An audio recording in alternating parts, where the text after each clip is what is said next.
Imagine you're standing outside a pet store in Rovaniemi, Finland. It's snowing sideways, like you're too far up north for gravity even to apply anymore. You've just been inside buying things for the cat. The sentence is still found a little strange, considering you didn't even want the damn thing in the first place. Yet here we are. Hands cold, receipt in the pocket, snow collecting on the truck that's parked somewhere off in the distance. And somewhere between the kibble and the silence, you realize you kind of missed shit.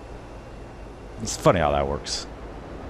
You didn't ask for something, it shows up anyway, and then one day you notice the space it left behind.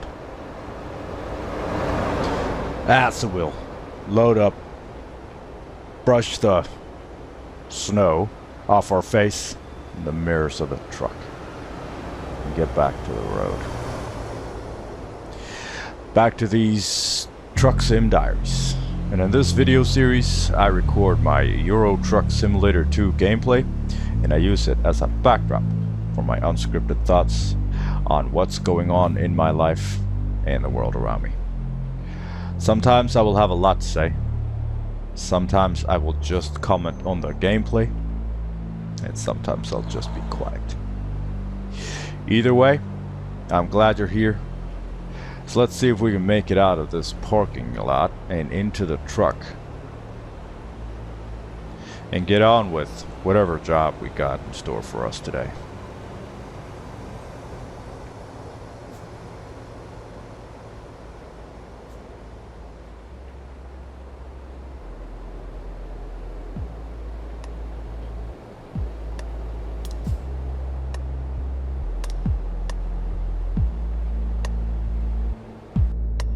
But before we do anything, let's recap our progression in the Truck Sim Diaries Cruising Nordic Horizons event. This is an event we're running based on the World of Trucks community event with the same name, where we're doing a delivery to or from all of the cities in the latest DLC release, Nordic Horizons. Right now we are in Rovaniemi, and the plan is to make a dry run to Kuusamo, Finland, that is to the east, pick up cargo to bring us forward on our adventure in the Cruising Nordic Horizons event. And another note on the gameplay here, I am running a modded game that reflects the real world weather where I live in Sweden. Also, I've set the game to match the date of recording, which will have an impact on the daylight hours, especially in the north, and especially this far up in the north, because I believe Rovaniemi is about just exactly on the far end of the Arctic Circle, which means daylight may not come at all. And this is to give you the real immersive experience and let you know what kind of environment I'm coming from at the time of recording. Alright, let's continue. Everything's ready. Let's go. Let's go. Go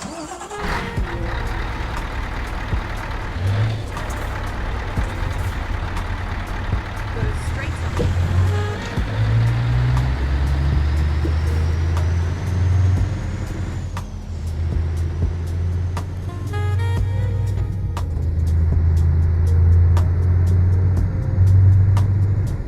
It's going to be a pretty short drive. It's just the next city over. The plan is to, so the way this works is I'm going to check off and deliver cargo to or from any of the, all of the cities in the Nordic Horizons DLC. And the plan is to, if I do a delivery to a place, I will make a dry run to the next city over and pick a delivery to a city which I haven't delivered to. That way I will check off 2 cities per delivery. If I just keep picking up cargo from the same place I already left off, since I check off the cities when I either deliver to or from them, that would mean I would only get 1 city checked off per delivery. Now I get 2 cities checked off per delivery. It means I have to do some dry runs, but that's fine. We like trucking, so we don't mind, right?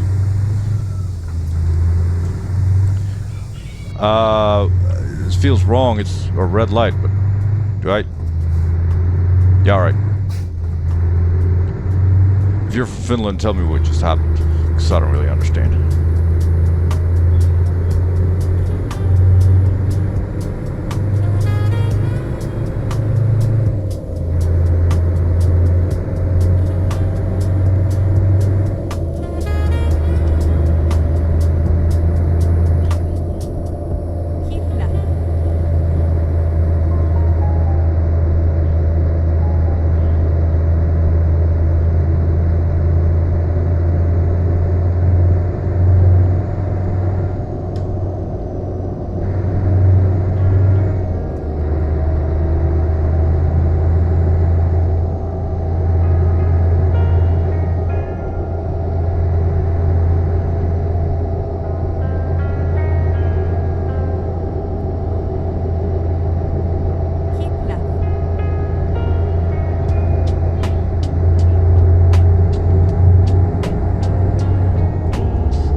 And thankfully, I am still on Christmas leave, so I get to do this a lot.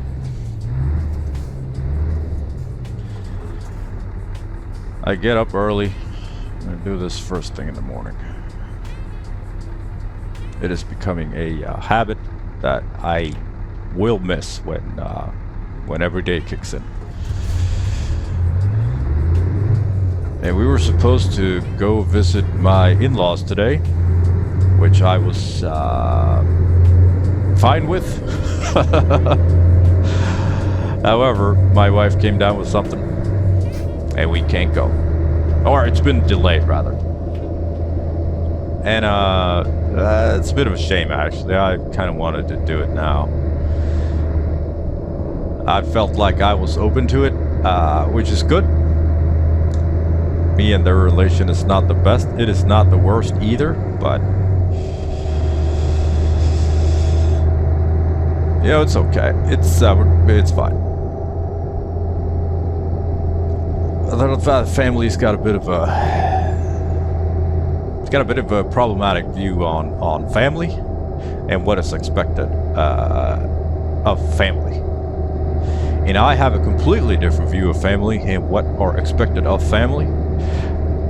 For me, since you don't get to choose who is your family, you need to be very careful about what you say and do to members of that family, because they can't really get rid. Well, I mean, they can. It's not a problem. But since your family, especially parents to children relations, I have a responsibility to always look at the best interests of my kids, their mental and physical state.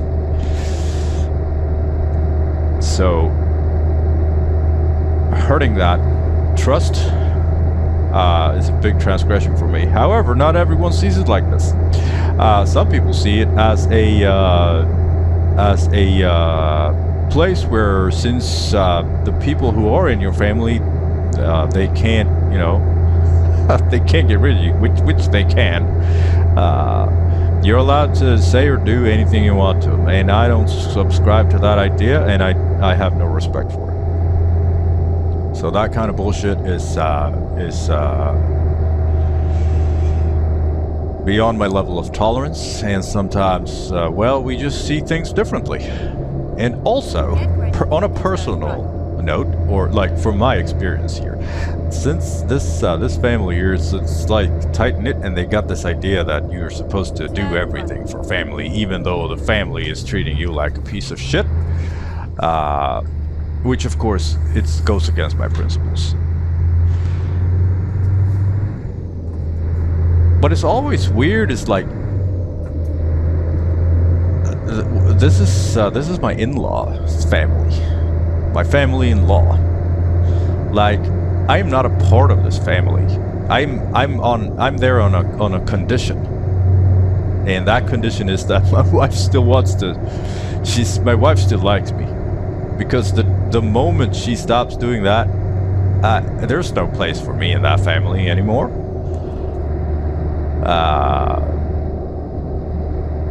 So it's kind of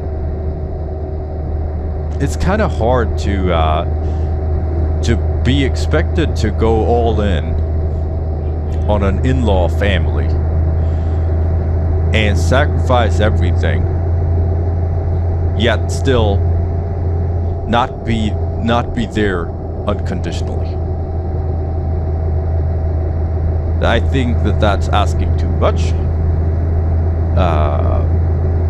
I think, well, giving everything, that's asking too much, even if it was, biological family or whatever you would call it.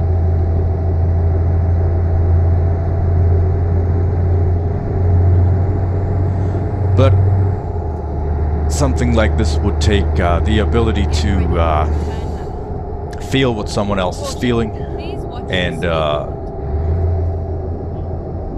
to some extent also understand that people come from different walks of life, and well, we just don't have that here. I think he's gonna go first. Well, I want him to go first. Do you think he will, or do you think he will let me go first? I think he's gonna let me go first. Nope, he's going. Good.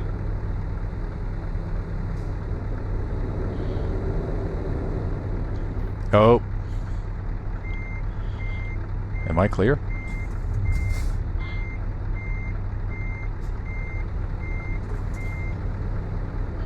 Oh, come on, bro.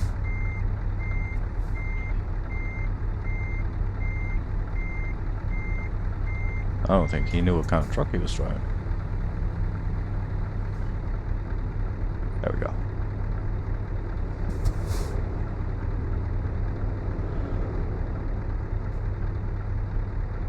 I'm just gonna hold short here for a bit, see if they can figure this out, which they seem to be able to do. There's a lot of hardware rolling down this road.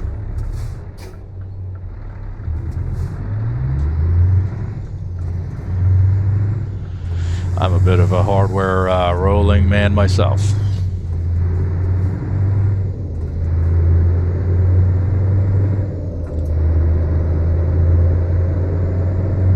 And we still have snow, not this much, but we still have some snow. Forecast said that all the snow would be gone by now, but forecast was wrong. There was supposed to be some hot air rolling in over the country, but it didn't. So we're still in the freezing temperatures. And we were for most part of yesterday. I was out on a hike with an extremely good friend of mine, and I had a fantastic time. It was one of my top hikes in a very long time. We went to the regular, there's this nature reserve just about a half an hour's drive from where I live, and I kind of always go there. It's my favorite spot. So through the years, I've just kept going there. I don't need variety. The place is so big. It's just woods, untouched wilderness. It's got some trails running through it, some cabins that you can stay and rest in, fireplaces, all you could ever need. Really? Oh, we went there, and we just had such a good time. Go straight on. He, sorry. He's the guy I told you about who's also going to tag along on the mountain climb at the end of next summer. So that's great. So we're prepping him a little bit, walking. He he said he was down for the long walk. Like I asked him, kind of, do you know just about how much you can walk? Like, the terrain is considered difficult, not because of elevation changes or any of that. We don't have much of those. I mean, we have small elevation changes, but it's not like any long uphills or anything like that. However, it's a constant up and down.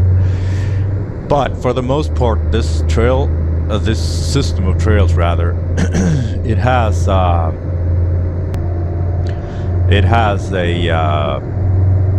this system of trail has a lot of rocks on it, which is like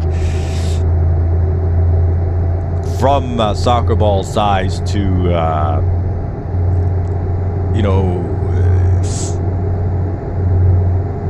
I don't know, cat litter box size, you know what I mean? Knee height. So there's a lot of high knees. And, he opted for the 24 kilometer, which was a bit much for him. It's a lot for me, but it was a bit much for him because his left knee kind of crapped out on kilometer 15. And by then you're pretty, like, I was like, well, tell me when half of your energy is spent, but that's impossible because that's not how, like, your energy is not a fuel tank with a gauge that you can, like, all right, we're about halfway now, because when you have spent about 80% of your total energy for the day, that's when you'll feel a little tired, and then you only have 20% left, so you'll start feeling tired a lot sooner than expected. And well, I guess that's kind of what happened. But it was nice. We had this great interaction because on our way back, both him and me were like, we need a break, like the last sit down, and he was sweating like he was wearing a little too heavy of a jacket, so he was sweating. And we were both a little scared that if we stop outside, then he's gonna get Turn left. it's gonna get really cold. And in the dark, so the last 3 hours was in the dark because, well, like I told you, our daylight hours are what they are. So we're walking in the dark, and so we were coming up on this last cabin that we were gonna stop for a rest. And we could see a light. And it was, when we got there, it was 2 Germans that have started the most fantastic fireplace. So it was nice and warm. So we just had, all we had to do was just take the backpacks off, sit down, and just chat with them for a bit. We both got to, oh shit, are we going into the snow here?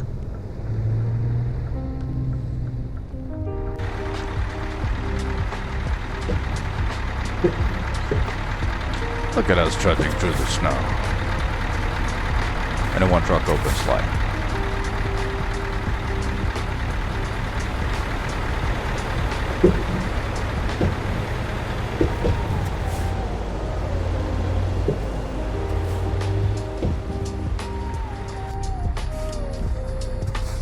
So anyway, we're not stopping here for long. We're just gonna take a look at the jobs. But let me just finish the story. So the two Germans had started this amazing fire. That was just the warmth was just spreading.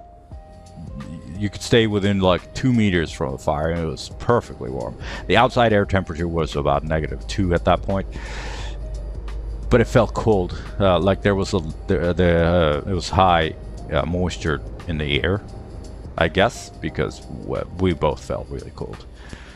So that was one of the best moments of hiking so far. Like arriving to a already set fireplace. That was a luxury that I haven't had in ever, I think, because normally I'm the one fussing with the fire, so I always have to. I'm pretty good at starting fires, so I need to take care of the firewood, and I need to take care of the starting of the fire. I need to take care of it all. So fires are more of a huge responsibility thing for me, but not this time, because I had two Germans that did it for me. That was fantastic. All right, let's take a look at these jobs. So we're in Kuusamo now. And we need to find a job to Oulu, Kajaani, or any of the cities that we haven't done. Preferably Oulu or Kajaani. And this one is perfect. 154 kilometers. 156 kilometers to Oulu.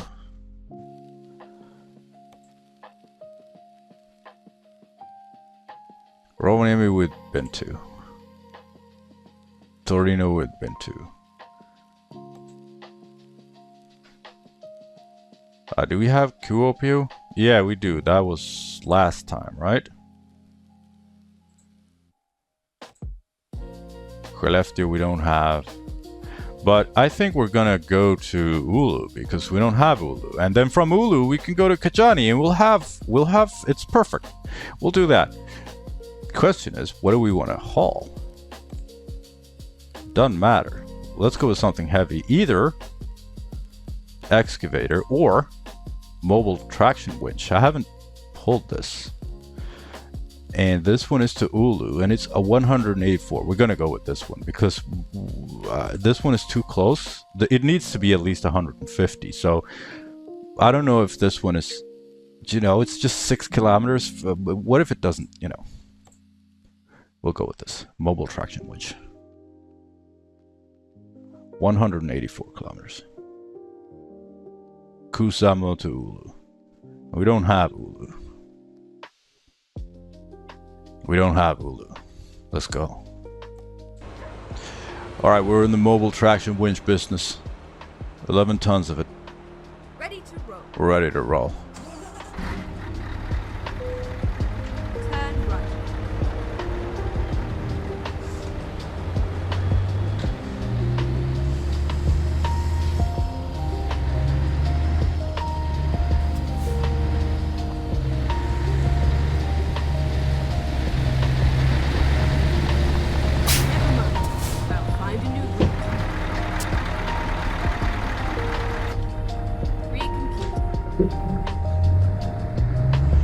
This is gonna be great. This is perfect.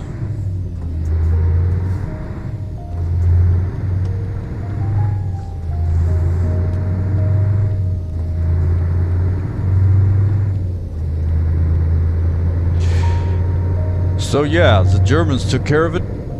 We stayed and chatted with them for a while, and then we were on our merry way, and everything felt a little bit better. Take the first exit. I'm still learning, to not be stupid when I'm out hiking. And what I mean by not being stupid is, Get ready to turn left. Turn left. I don't want to push too hard. Like I want to take a break before I need it. Preemptive. What is that name?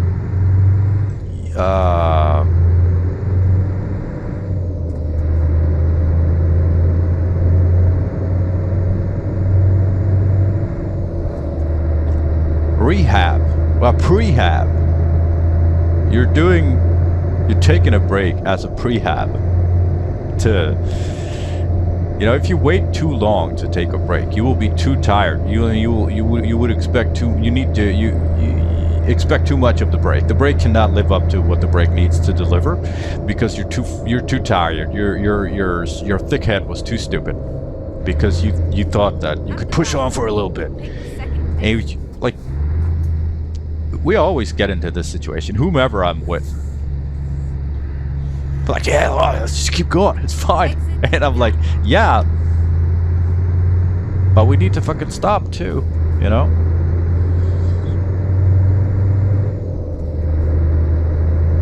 So from here on out, I'm gonna get better at, like, I'm gonna call it and be like, no. Because no one wants to be the one who says they need a break. I'm fine with it. I'm gonna be the one. That's the plan here. Because they want to be all, they don't want to bother, you know, they don't want to be the one who asks the group to stop. But we need, you know, we need breaks, because there's no point in just pushing forward. It'll be easier for, there's no need to make it harder than it needs to be, because it's, I mean, you know, hiking is pretty hard. 10K, for me, at my level now, I've been training a couple months with weighted backpacks. I can, without problem, do 20 kilometers in rough terrain. I'll feel it. I'll be tired, of course, but it won't be a problem at all.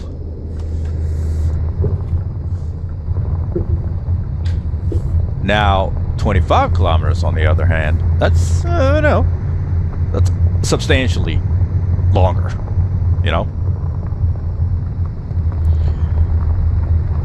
So every kilometer after 20 is a whole lot. And I need to get better at being the one who calls for the break.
We're loading the cargo, checking off Kuusamo.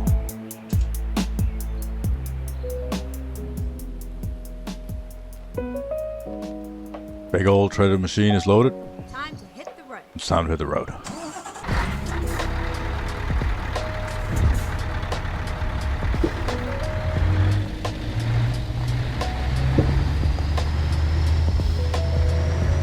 right.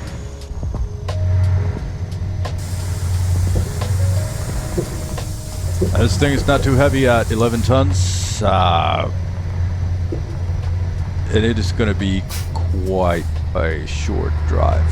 Estimated real world driving is 9 minutes. 185 kilometers. We got way more fuel than that. ATA is 3 hours of in-game time. We need to rest in 8 hours and 41 minutes. So it's just going to be a quick drive. And then we're going to check off another city.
And it was quite a lot of people out on the trails yesterday. We met a couple groups. Normally I meet a lot of, I go either with, thus far I've gone with one single friend, or for the most part I go alone. That is almost the best. Not almost, and not always, of course. But, you know, depending on what you need. But most of the time, I need my own. You know, I need to be in my own headspace and just be by myself and just trek along. You know. We met a couple of you know, families out with dogs and kids and stuff. They don't go very far from the car, of course. And then normally I meet, you know, two guys. It's like with me and my friends. Two guys who are into hiking that just, they have their hiking buddy, you know? They got all their gear. I love the gear. And the gear that I have now, it is so good, and it is perfectly fine-tuned to what I need and what I want. And I got some great internal organizers for my backpack, so everything is easily accessible without having compartments or stuff sacks that are hard to open. Everything is just, every opening is facing the main opening, so I can just open up the pack and grab whatever I need quickly, and without having to bring everything else out first to get the thing that I need. That is one of the best things when it comes to the gear, to have it sorted, have it in order.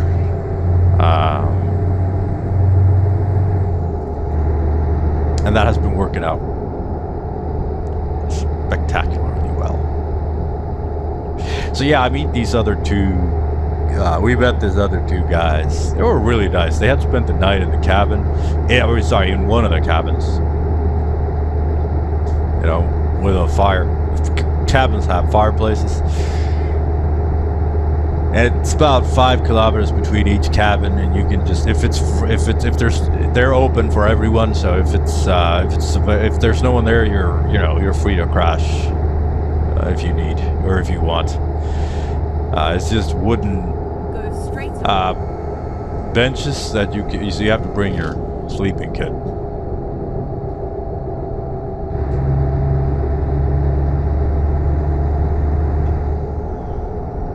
Very comfortable. And it's so fun to meet people. Like going outside, you will always meet people because it's a nice place, you know. People are attracted to it.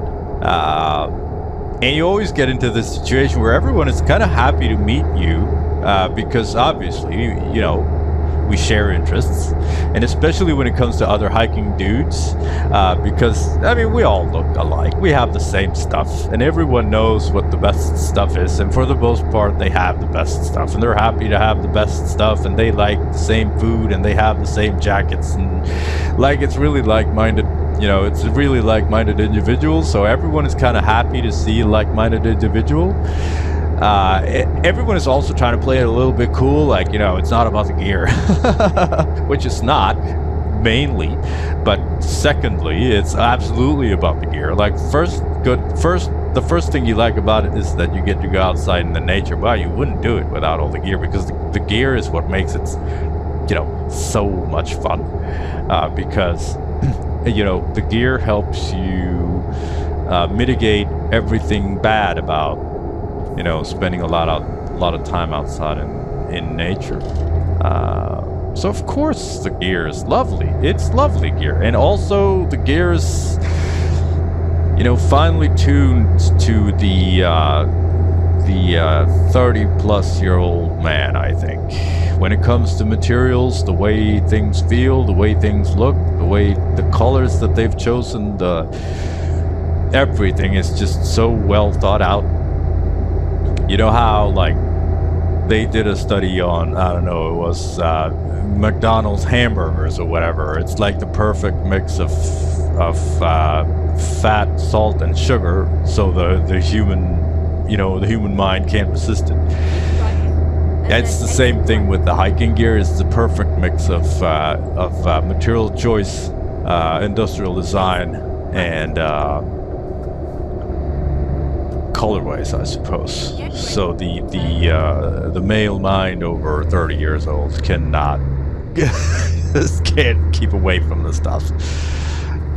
One of my most religious experiences is when I get to go into a hiking store. It's just so well catered to me and my wants and my needs. I notice now that I have my beacons running, but it's good to let them know that I'm carrying this cool machine so you get to see it too. So yeah, and so you meet these people, and it's good to have, like, you know, we have this thing, we have something in common. It's nice, it's fun. We're happy to be, you know, with like-minded. And also there is this dissonance because everyone wants to be out there all by themselves. It is like, dude, you have to go further than that. After COVID, you know, this stuff took off. So you always, you know, before COVID, no one was in the woods ever. You were all there by yourself. And then after COVID, man, you gotta go pretty deep into the woods. You can't follow trails if you want to be with people.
All right, we're checking off Oulu. And what we need now is to go to Kajaani or Ivalo. We have Kajaani, 135. It's too close. Oh, wait, we need to make a dry run to Kajaani. That's what we need to do. Because, you know, the plan. Never mind this. All right, stats for the job. Kuusamo to Oulu. 218 kilometers for 26.9 liters per 100. You know what I think? We carried 11 tons of mobile traction winch, and that wasn't too heavy of a job. So we're low on fuel usage. Fuel efficiency is good. Because I drove the whole thing with the axles, with both the offloading axles on the truck and on the trailer up. So I had fewer tires on the ground, and I think when I go below 15 tons I can just keep the tires up. It is perfectly fine. Keep the axles up. It is perfectly fine. So that way we can get an even better fuel efficiency on the low job. When I'm up to 20 tons, I want to keep all the axles on the ground to spread the weight. But when I carry light like this, I'm gonna lift the axles and see if we can get like super duper. 14 minutes of driving. Like I said, 11 tons. Estimated 184. Real was 218 kilometers. 7,548. Yes, it's a pretty well-paying job for this short of a distance. However good the pay is, you still have to pay taxes. So 1,132 went to the state, and then 100 credits for fuel costs. Revenue was 6,314 truckery coins. This job cannot be considered hardcore simulation because of short distance. So we just get to take a look at the picture of a white scan truck. All right, let's keep going. Plan is to make a dry run to Kajaani and from there pick up cargo for our next job. I'm running a little short on playtime, so I think maybe the trip to Kajaani will be all that I can afford for the rest of this episode. Let's do this.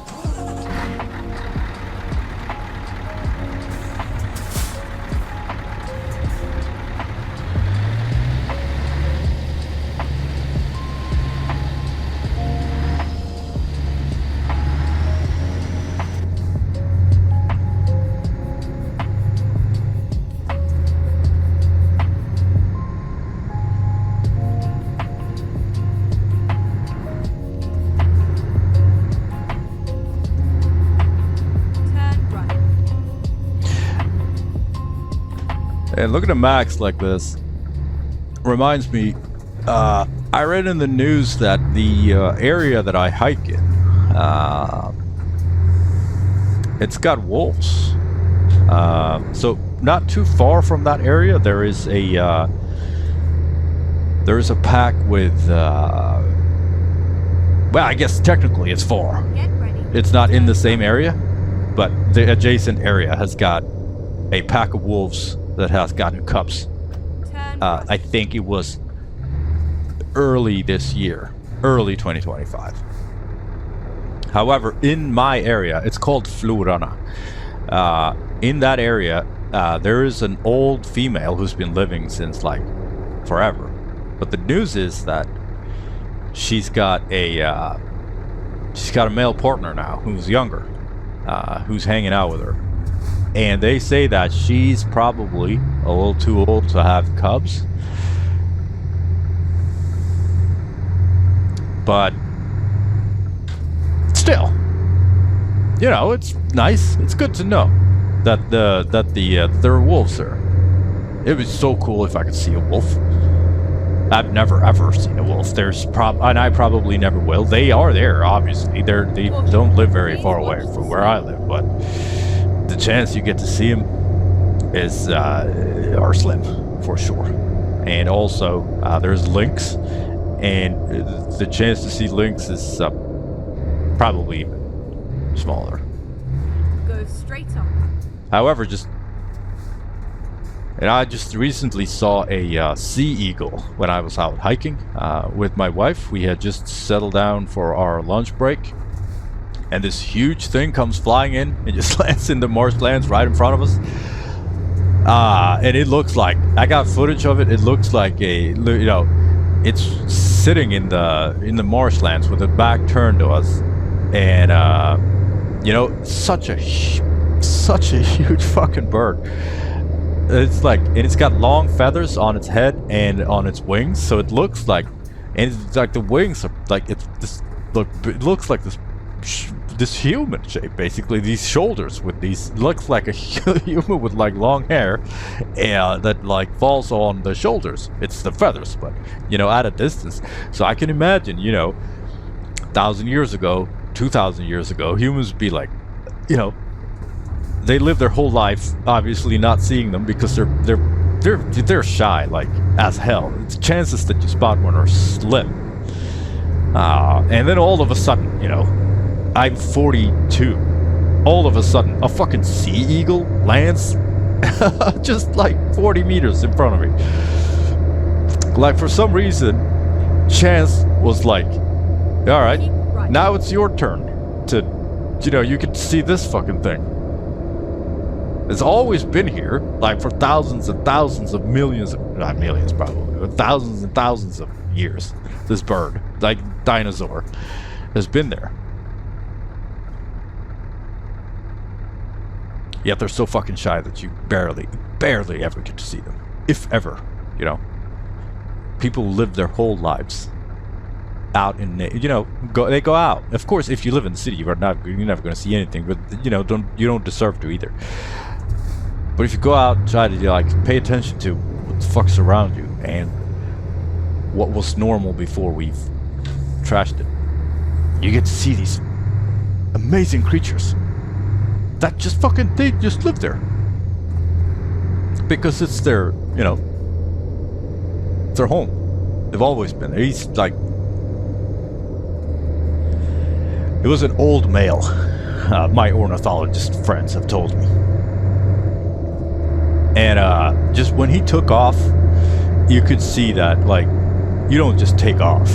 You know how a small bird, you can barely make out like small movements in the body. The head kind of moves with just one ball with feet and wings that just kind of move. See, all together. Whereas, you know, something as big as an eagle, you can see like they're so fucking big that, you know, you can see the individual movements of the body of the bird. It's crazy. And when it took off, it's like, you know, 5-6 kilos of bird that's gonna jump up in the air. You can see that, you know, it took some effort. You're not just there and then, like, you know, little birds, they just kind of, they're there and then you blink and then they're not there anymore because they move in, like, they move faster. Their time moves faster than yours. But not this guy. We're in the same dimension. I thought it was a little Santa Claus thing. It was a cone. I'm an idiot. I'm like, is this where Santa Claus come from? Because we were in Rovaniemi and they have the Santa Claus village. Anyway, the bird.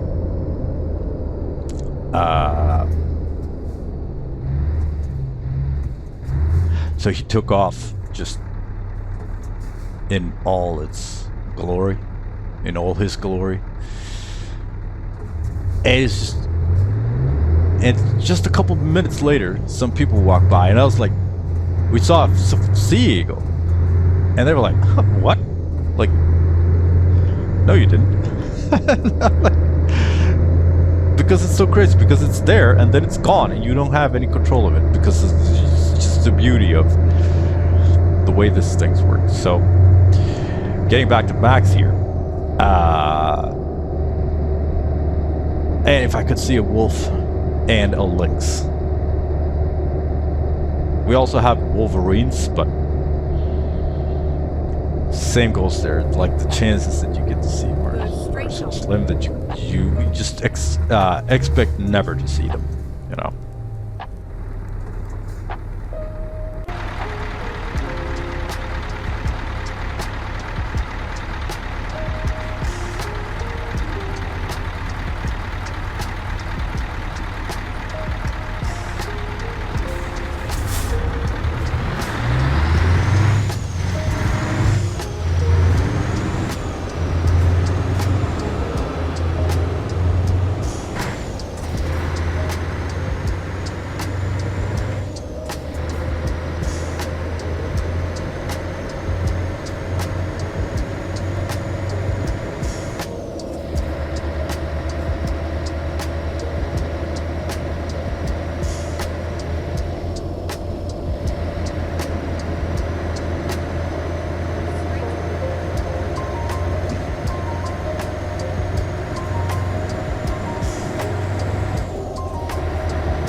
here we are in Kajaani. And unfortunately, my playtime is over. But we are set up perfectly Turn left. for next episode, because then we get to check this city off. And after this, we only have, if my calculations are correct, I need to double check myself. I need to triple check myself, because as you all know, I make mistakes.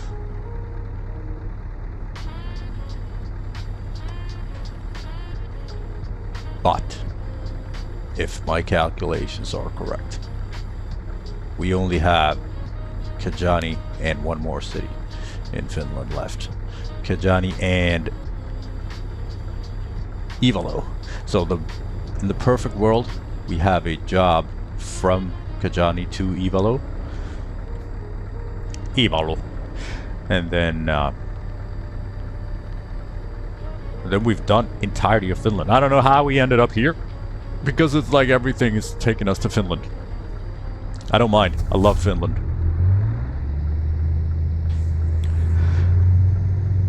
But it's weird how we haven't been to Sweden almost at all, and that's almost what I wanted the most. Oh shit! Sorry, Finland. Daring up your infrastructure.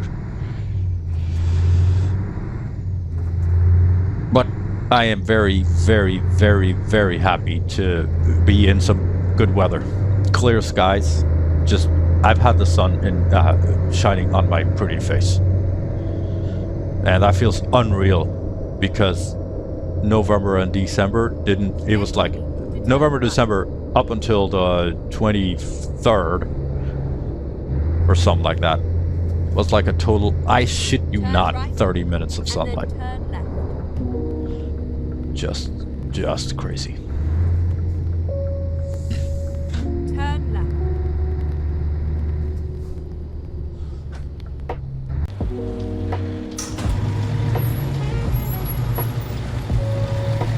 Here we are.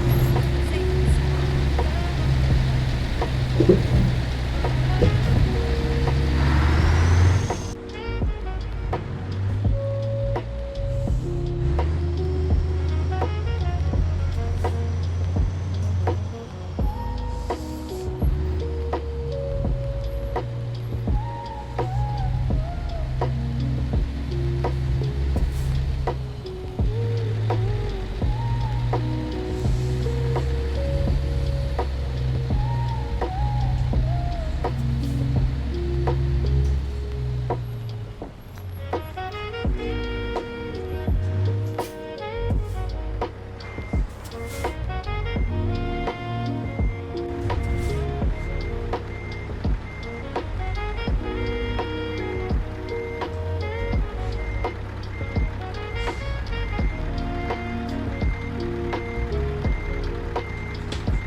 But as always, thank you so much for taking the time with this.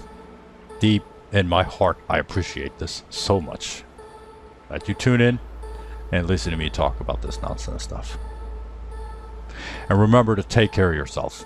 You are important, and you need to last for a long time. Bye.